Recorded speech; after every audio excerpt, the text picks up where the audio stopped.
President Donald ট্রাম্পের হুমকির কড়া জবাব দিলেন ইরানের প্রেসিডেন্ট মাসুদ পেজেশকিয়ান। জানালেন দেশের প্রতি ইঞ্চি ভূখণ্ড রক্ষায় প্রস্তুত তেহরান। অন্যদিকে কোনো বাস্তব সুবিধা না পেলে সমঝোতা স্মারক মানার কারণ নেই বলে মন্তব্য দেশটির পার্লামেন্ট স্পিকার বাঘের গালিবাফের। এদিকে ইরানকে সতর্ক থাকার হুঁশিয়ারি দিয়েছেন ডোনাল্ড ট্রাম্প। বলেন, খুব শিগগিরই ইরান পরাজিত হবে।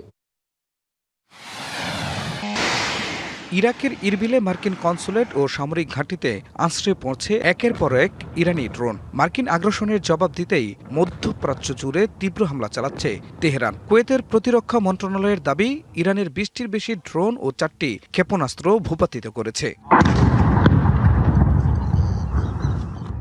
এমন সংঘাতময় পরিস্থিতিতে নিরাপত্তা শঙ্কায় দুবাই, রিয়াদ, বৈরুত ও তেল আবিবের ফ্লাইট বাতিলের ঘোষণা দিয়েছে এয়ার কানাডা, এয়ার ফ্রান্স ও এশিয়ান এয়ারলাইন্সের মতো বিমান সংস্থাগুলো।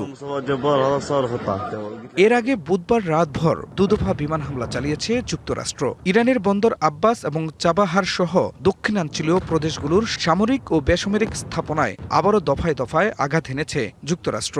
মার্কিন সেন্ট্রাল কমান্ড জানিয়েছে ধ্বংস করা হয়েছে ইরানের একটি জ্বালানি ট্যাঙ্কার। এদিকে ওয়াশিংটনের হুঁশিয়ারি এবং হামলার জবাবে ইরানের পার্লামেন্ট স্পিকার বাঘের গালিবাফ বলেন, শত্রু যে কোনো আগ্রাসনের জবাব দিতে সম্পূর্ণ প্রস্তুত ইরানের সশস্ত্র বাহিনী। ইরানের প্রতি ইঞ্চি ভূখণ্ড রক্ষায় দেশ প্রস্তুত বলে জানিয়েছেন দেশটির প্রেসিডেন্ট মাসুদ পেজেশকিয়ান। ট্রাম্পের হুমকির জবাবে জাতীয় ঐক্য বজায় রাখার আহ্বানও জানিয়েছেন তিনি। আমাদের প্রথম পদক্ষেপ হলো অভ্যন্তরীণ ঐক্য বজায় রাখা। আমেরিকা আমাদের জন্য সমস্যা তৈরি করার আগেই আমরা সমাধান খুঁজে বের করব। ইরানের 1 ইঞ্চি মাটিও ছাড় দেওয়া হবে না। Lily whip shea mystic glowing body wash, secret to ultimate glow.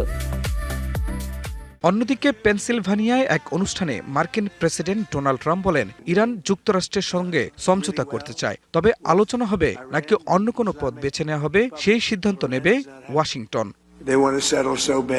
ইরানকে কোনো সময়সীমা বেঁধে দিতে চাই না, তবে তাদের উচিত সমঝোতা করা। তবে আমরা রাজি হব কিনা সেটা ভাবার বিষয়। ইরান খুব শীঘ্রই পরাজিত হবে। কোনো হুমকি নয়, ইরানকে সঠিক আচরণ করার কথাও বলেছেন মার্কিন প্রেসিডেন্ট।